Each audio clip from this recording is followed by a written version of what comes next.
Yeah, but I like being right all the time about everything. Hey everybody, welcome back to the Post Show. Woohoo. Have a special guest this week. It's Levi, here in the flesh. Hey folks, I'm here to defend myself and my statements that I make on Sunday morning. Mostly in regards to soap. Yeah, we've had some out of control staff members lately.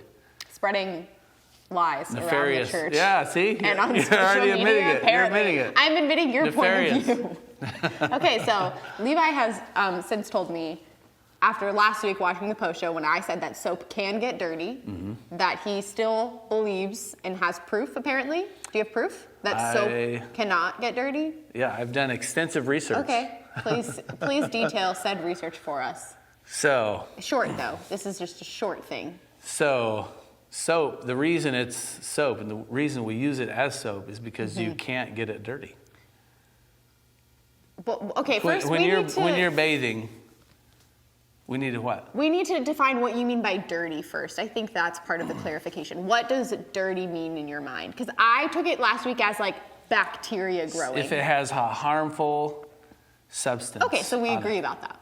We're in agreement about dirty. I would call bacteria harmful. Okay. In certain situations. Okay. It's not always harmful, but. All right. So. We're in agreement about dirty. I think the piece you missed is the type of bacteria that soap collects is good, healthy. It only collects good, healthy bacteria. Do you know that for a fact? I do know that for a fact. How do you know that for a fact? Extensive research. No, you didn't. You're just saying Yes, it. no, it's Tell me about your research. I will include the link below to an article.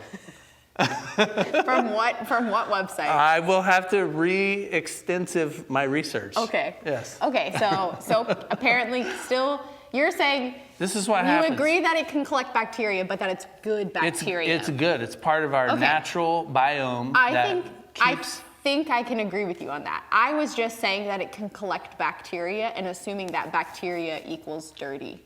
Okay, all right, that's the problem. You know, people like eat yogurt to ingest bacteria. Yes, that's true. So there are good bacteria. Yeah. Right. But I guess to Veronica's point, which she said off camera a few minutes ago, if you took you're trying to gang the staff up against me. If you took meat juice I see what's going on and you here. dumped it, by meat juice I mean like the stuff that's in the bottom of like a container of raw chicken, and you dumped that on soap, and then you left it, and you walked away, and you came back like 3 hours later. Is that soap dirty or clean? The soap would never accept harmful bacteria. Okay. That's why you can safely pick that bar of soap up and use it to wash your hands, because in the process of washing your hands, it's dispelling all of the harmful bacteria. Okay. That's the inherent property of soap. Okay. I can't confirm whether you're right or not yet because I need to read the article. I could see if the article says this and it's real, then it's right.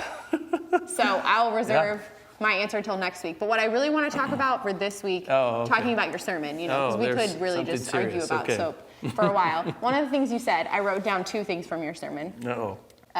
One of them makes no sense. I don't know what I was thinking. So we're going to go with the other one because it's the only one that makes sense. And I wrote down the question, how does one think differently? Because that was something that you said in your sermon. Like, I think as Christians, we need to think differently. And I find that very challenging as a person who has a lot of thoughts and a lot of anxiety in my head.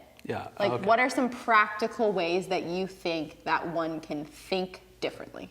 I see what you're saying. So that's in the Isaiah 8 passage. Sure. Sure. I didn't write that part down. So the context of that is Isaiah, everybody's living in fear. And Isaiah is saying God's people should think differently.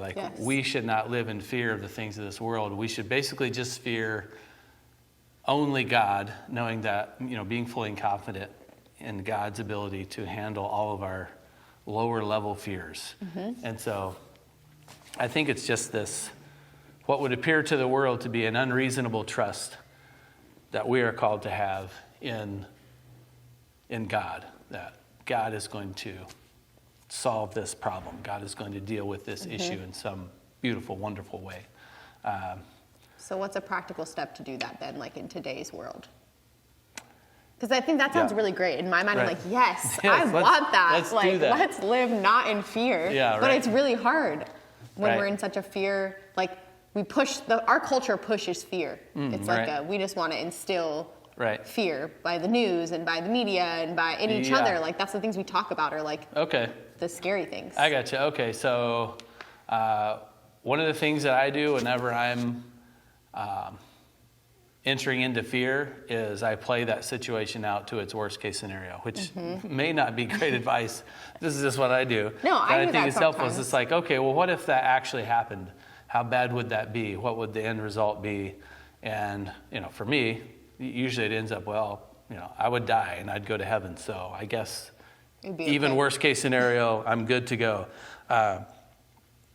But, so I think it's like, one, being very realistic about the actual threat or obstacle, not making sure that it's not blown out of proportion, right? Which we all very easily do. That's our first reaction, is to take a small problem and blow it up. So, we're thinking differently that way, and we are we're looking in our past and we're realizing all the times where we've thought a problem was insurmountable, and 3 days later, it's like nothing. And so we review, if we're going to make that really spiritual, we would say we're part of that would be reviewing God's promises, and reviewing God's actions in the past, in our life and in history and in Scripture, and then working it out to its final conclusion. Yeah.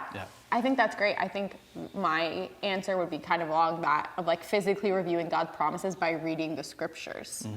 And I would say I'm not always the best at that, but this is a plug for the application for the week, which is to get on the church Advent reading plan. I've been doing it. Right. I'm on the 4th day. Get your soap in one hand and your Advent reading plan in the other hand. You can follow the link. I think it's on our website. You're on your 4th day? Yes. Way to go. Yeah, I learned today, and this is the best part, is that it will read it to you. Yes.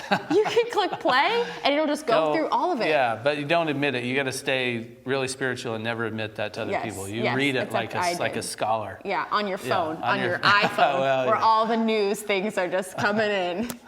Anyway, so that'd be my encouragement to you. We'll actually also include the link for the Advent study in the description so that you can just click on that. It's super easy. You can also see everybody else that's reading it. There's a little discussion. It's super fun. And this is my first time ever doing this. As a church staff member, I've yet to join the church reading plan because I hate reading from the Bible app. That's part of why I'm here in the post shows, to try to kind of bring you into the fold a little bit, like, hey, why? But I'm loving it. This is my first time, 4 days in. It's great. It also checks off after you do it every day, which is just for myself. That makes me feel really good when it's checked. Yeah. So I would encourage you to check that out. Willie and I, this is not Willie, but Willie and I, who are typically on the post show together, will not be here next week. We'll be on vacation, so we will not have a post show for next week. But we'll see you the next week. We'll catch you next time. See you guys.